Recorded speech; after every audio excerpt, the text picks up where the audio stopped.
G'day viewers, my name's Graham Stevenson and I'd like to invite you to come on a journey of creativity and learning and adventure through the series Colour in Your Life. There's an artist in every family throughout the world, and lots of times there's an artist deep down inside all of us as well. So grab your kids, your brothers, your sisters, your aunties, uncles and mums and dads and come and see how some of the best artists do what they do.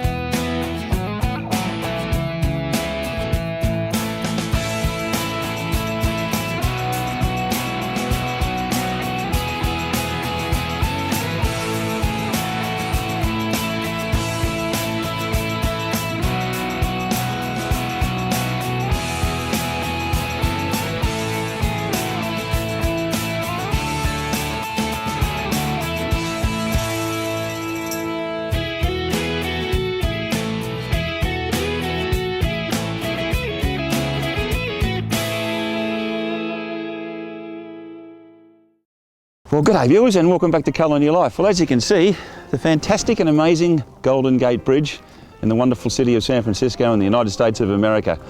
We're over here filming some incredibly talented people and we're going to be crossing the country, meeting some extraordinary individuals, some really talented human beings, and you're going to see some amazing stuff. But we're here now and we're literally going to cross the country with this, but come along for the ride, you're going to have a great time.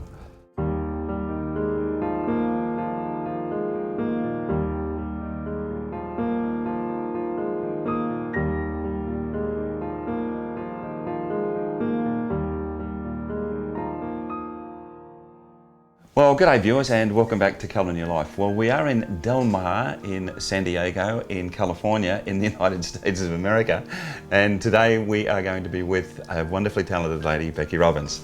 Welcome to the show, Becky. Thank you, Graham. Great to be here. Now, Becky is one of those artists that just simply has got one of the best imaginations that you've ever seen in your life, and a very, very interesting woman that's globally travelled, was literally part of a human development business that was a global business as well throughout the world. So a very, very successful human being, disregardless of the fact that she's a fantastic artist as well.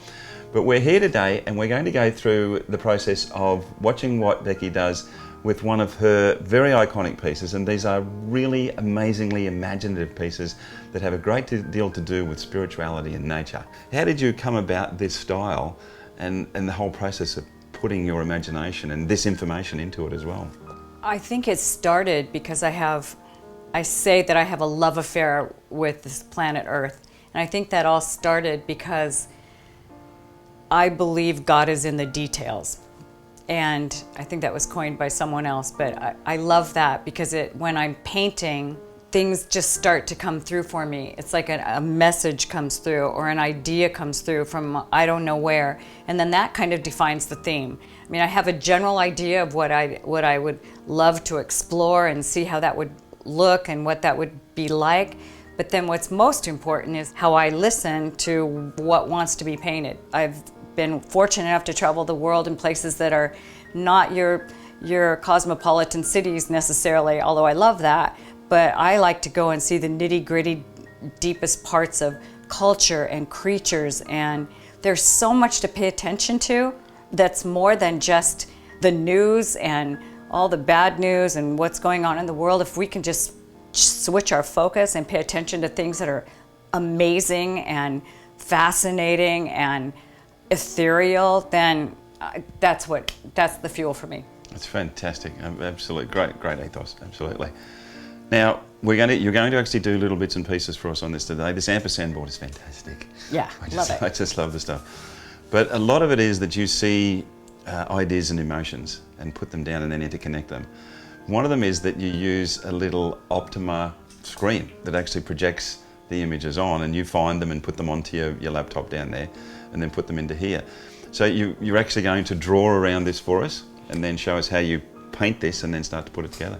Yeah, it's a shortcut because I was seeing an image and then drawing it freehand and it wasn't exactly the way I wanted it to, and this is just a shortcut for me. Okay. So in this piece, one of the things that I love that I found and thought, my God, I'll never see this probably myself, and nor will anyone else, but the symmetry of it, that's like the magic of creation. Who could think of this and create it? So this is the mouth of a rockfish, the inside mouth of a rockfish. So I took a picture, I put it on my on my iPad, hooked it up into this.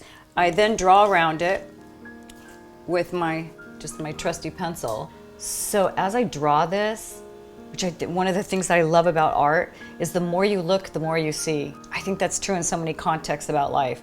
So like this is so detailed. Like sometimes I get into this and I think, what was I thinking? How could I? This is so complicated. And right now I'm thinking like, oh my God, do I have the chops to paint this? But it always, somehow I figure it out. So I just keep going, because once you start, now I've started, which is one of the reasons I love this ampersand board, because once I use this ampersand board, it's like, okay, you've committed to this white board, you got to keep going. I love it. It just, more gets revealed the more you look. Like a person, the more you talk to a person, the more you take the trouble and the pains to like get to know somebody, more facets. You've actually fallen in love with the process of creativity in the last 13 years, since 2002. You were going through a bit of an emotional battle at the time, and somebody suggested to you, why don't you seek solace through art? And that's what you did. Yeah, it's been such a blessing for me, because how would I know that? And how do you know that you can do something unless you try? And for me, it was all about curiosity, because I'm so curious about so many things. I love learning, I love growing, I love figuring things out, and I love how things work. So it seemed like the next logical step for me to start painting. I love these pieces that you're doing. They're so intricate. It's like you've designed an interconnected brain, but you've folded it out. What I love about these is I feel like they happen as I happen. And they're kind of a reflection of what's going on in my life at the time. Other people have their own storyline, and when they look at these paintings, they're following along, starting with one of the images and saying, wow, that represents what's going on in my life at the time. Your travels throughout the world have been really extensive. I mean, you've been to New Guinea to one of the festivals up there, and that must have been a bit of an inspiration for you as well. And then I was swimming with the whale sharks, and then being with the Indian gurus as well. And then you actually spent some time at Daphne Sheldrick's elephant refuge for baby elephants as well in Africa. Yeah. The reason I like to travel, there are two things. One is the connection with real life. Look, what is real life? What is life not being on a stage? What is life when you're not flying in a private plane? What is life when it's not about material things? None of those things are wrong. All those things are great and fun.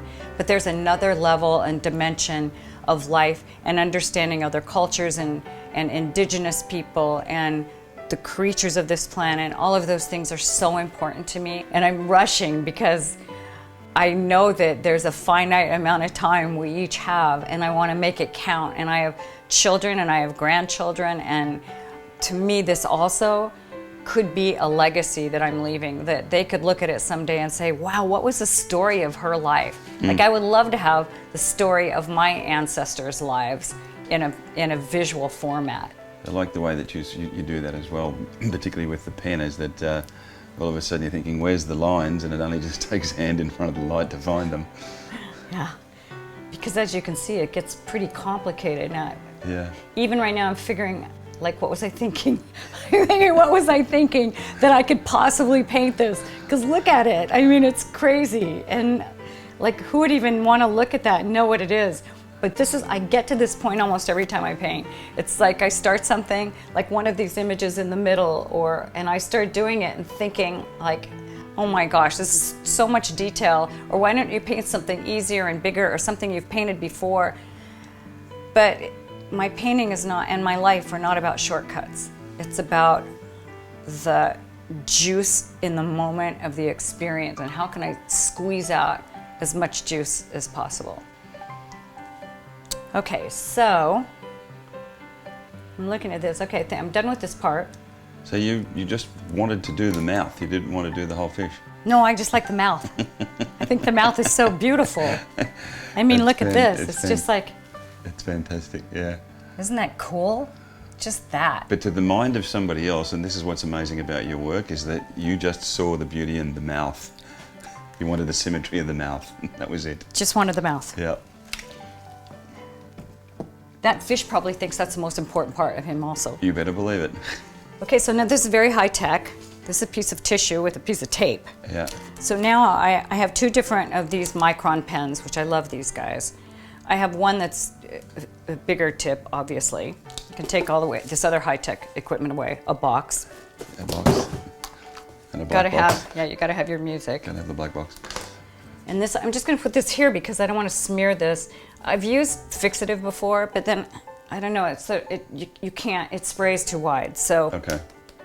So I have 2 of these because I'm going to do the outline in the larger tip, and then some of this inner stuff is more subtle. It's not such hard lines, so then I'll just use a smaller one for that. So I just go around it. And you don't find that the black pen gets pulled up by the paint by any means?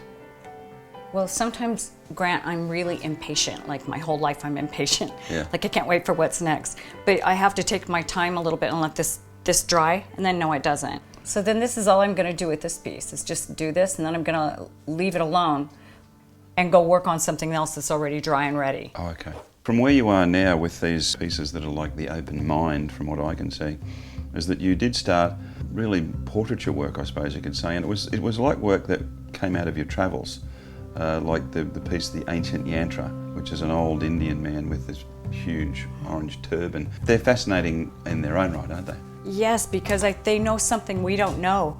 They know about a dimension of life that I'll probably never know, but I feel like I have such respect for these people. A lot of times, and some of the photographs I sent you guys showed me in the picture. I don't normally do that. Like, oh, I want to jump in and get my picture taken with next to this sadhu, which is this holy man, and it depends. I'm always asking permission if I do that, which is rare actually. Even when I went to see the gorillas in Rwanda, you have to have such respect for those creatures. It's not about you getting a picture taken with them. Yeah, but the silverback gorillas, I mean, I went up there in the 80s. It was just after Diane Fossey was killed, and just amazing, absolutely amazing. Diane Fossey's young porter, and then her guide, is the guy that I had the good fortune to find and do the gorilla experience with, and he made it spectacular.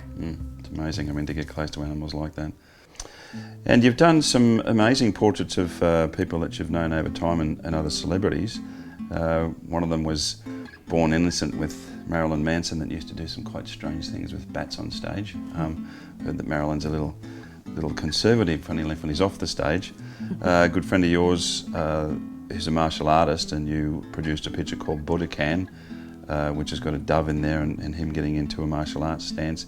And then another one that I thought was quite funny, which is of a woman you called the Queen of Tunisia, who basically was a person that wasn't particularly nice. And you painted her as though she was really the ugly person that everybody actually saw. So, but, you know, portraying those people in the reality of the way that you see them, I think is quite fascinating. Okay, so Graham, you can see this is going to take me a while longer because I don't want to rush through this, and I also want to have my image in front of me so that I don't create a line that I don't want in there, because that mouth was so perfect, in perfect alignment. So what I'm going to do is I'm going to move on to the painting part. I'm going to move over here, and this is such a significant element for me because I watched a show on CBS Sunday morning about the violins that were recovered and restored after the Holocaust. And they then were given to a symphony to play an amazing piece of music. And as they talked about violins, something that's near to my heart because I love stringed instruments and the guitar and whatnot, and they were talking about, an artist was talking about how he knows that a sound is different from an instrument that's been played versus one that's been sitting there forever. So that when they gave these violins to this orchestra, and that sound started coming out of these violins, gives me chills because it was like they came to life again. So I came back up here, and I'd already decided that Teach Peace was going to be such an important emotion as I went through this. Like I created a little circle of music here. It's like music is a common denominator that helps people come together in any kind of a circumstance. So now I'm going to apply some paint. The more I listen to you, the more that I see that your work, it's like a diary of the way that you walk through your life, and something suddenly possesses you or makes you think, and you relay that into the diary, the visual diary. and you create that interconnectedness of the experiences that you've had in your life, which is very, very cool. It really is. I am possessed. I'm definitely possessed. So like this violin piece, this isn't just a hole in the violin now. This is where the sound comes out of. This is where the connection between hearts happens. So now you can see how I walk back into the room and it all starts to make sense to me. But do you find that that ampersand board tends to grab the paint? It's good to work on? There are different textures of these. There's one that's an encaustic board that I haven't tried yet that I'd like to try. It's kind of slick, so I don't know about grabbing the paint, but it flows. So I thin it down quite a bit, but I think that I need a little bit more layers than I normally would think that I would need. And I can't rush the process because I know when I go back, I get so excited about these, I wish they could be done in one layer, but then I go back and it's like, wait a minute, like these, they needed many more layers and many more times going over it. And every time you do it, once again, you see something you didn't see before, or you see another possibility of something that would be so great. So while I'm in a rush to finish things, I also get how fun it is to just go back and see what, with more attention, more devotion to an image, it becomes a better representation. Like parenting, right? It's like the more you pay attention, the more layers of love and attention and correction and a new direction, it just becomes richer. Okay, so I need to pause now with this piece because it needs another layer and this has to dry a bit. So I'm not showing you as much painting as I'd like, but we're going to get on to the next thing. Okay, which is the encaustic. Which is the wax. Which is the wax, which is pretty cool. Okay, well, let's go and have a look at that. Okay, great.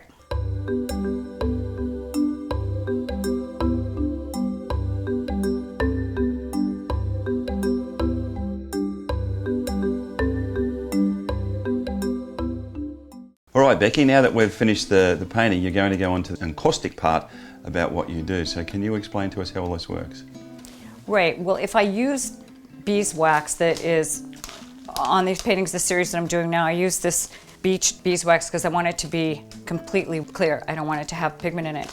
So first I'm gonna put this over in two coats with the heat gun in between. And you do this with all of these big pieces that you work on? I do this with all the big pieces. Because when you look at your work, I'm not sure if you can see it on the screen now, but you know, pieces like Dream Time, and then Happy Long Life, and then there's the other one of a woman that you greatly admire, the one Joy of Becoming. They've actually all got this encaustic cover over the top of them. Almost every single piece I've ever done has encaustic. Okay. I love the whole thing about it. So now I'm letting this dry a little bit. It's dry. Okay. So now I'm ready for the next layer. Okay. So how many layers would you actually put on? You know, it depends, Graham, because sometimes I want there to be I want it to look like you're really looking down into the image. So part of what helps to create that is more layers. Okay. And the way you apply the wax, like right here, I just got a little black spot in it, so I'm gonna, see, it's hot. I'm gonna pick that off, and then I'll be able to smooth that out with the heat gun here. So I'm gonna do more than 2 layers on this. Normally I would use the heat gun in between. I have to be careful because this is paper here, and the heat gun can actually start that on fire. Oh, okay. So I want to be careful about that. A lot of the pieces that you do, one in particular, Thai Goddess, you've actually used Asian writing and then stuck that in and then put the encaustic over the top of that again. That's really fun, you can infuse things, you can write, you can use India ink on them, and then it bubbles up in a strange pattern. It's infinite what you can do with using wax, and people that like decoupage, those kinds of things, you can do that really well with wax. So now I'm ready to do the wax, and I kind of get down and I can see, actually I did a pretty good job of this, aren't too many little bubbles, but you do have to fuse one layer to the next. This is a paint stripping gun, so this thing is not like a hairdryer, and it's super it's industrial, scary and hot, yeah. Or like I said before, I can use a torch sometimes, so I just keep this moving. So will this actually clear up that wax at all, or it remains that sort of milky colour? So you can see as I heat it, it's getting more transparent. I can see it, yeah. So now that's ready for me to leave it alone. And now it'll start to get that milky feeling again while it's cooling. Okay, so now a fun thing also that I like to do is once these are dry and cool to the touch, is to paint over them. Because you can paint under them, then put wax, and then paint over them again. So I've just taken some oil paint. I'm just gonna fiddle around on here, but you can do anything you want on these. So Becky, you've actually got a number of different products that you've got out that have your amazing work on it. If people want to come and talk to you about your originals or the products that you have, what is your website address? It's everythingbecky.com. Everything Becky, because there's so many things I'm interested in, so I couldn't limit it to one thing, so it's everythingbecky.com. And I also, on that site, I have a blog which I write about life experiences and places I've been and all the fun people that I've encountered, lessons I've learned, things like that. Now also you're working on ranges of products because particularly with the new work that you're doing, these really sort of complex mind diaries of visual aspect, but you have some beautiful materials out as well that you're working with, and a range of products that you've got coming out with your images on. And you've also got a fantastic range of seriographs, which are just beautiful reproductions. I mean, probably the best form of reproduction that you can actually buy of the work, and I think that they're an absolute must if you would like to collect Becky's work. I think that seriographs are a great way to start. Becky's work is in such high demand that she's pretty well booked up, and even the pieces that are in the room at the moment have been sold, and there are other commissions coming up for you because they're so popular. So you've simply had these here because of the fact that you didn't want to give them to the client until we did the show. Well, as you can see, folks, it's amazing what the imagination of an incredible human being can do, and that was just incredible. Thank you so much. Thanks. I had a great time. Thank you, Becky, for having us in your wonderful, wonderful studio. Thank As you. you can see behind me, just to me anyway, it was like the diary or a mind map of an individual person. And you take all of this into account and you draw it in from all of your travels and your experience, and they are quite exceptional pieces. Now, once again, if somebody wants to come along and get some of these fabulous works of yours, originals, but remember guys, you've got to line up for the originals because they are sold and commissioned as well. Your website once again. My website is everythingbecky.com, and my email address is becky@beckyrobbins.com. Okay, fabulous. And come in and talk to Becky. She's an amazing woman and has been successful in many, many, many fields, and art is the supreme one for her as well. If you want to come and see more of this, you can come to colorinyourlife.com.au, and also come and see us in our Facebook page and on our YouTube page as well. America and the amazing people, we've had a fantastic time, and everybody is just so really, really wonderful to us over here, and we've enjoyed greatly bringing you all of this fantastic information and these talented people. We're going to head off again, as we always say, guys. Remember, make sure you put some colour in your life. We'll see you next time. Bye now. Bye. See you guys.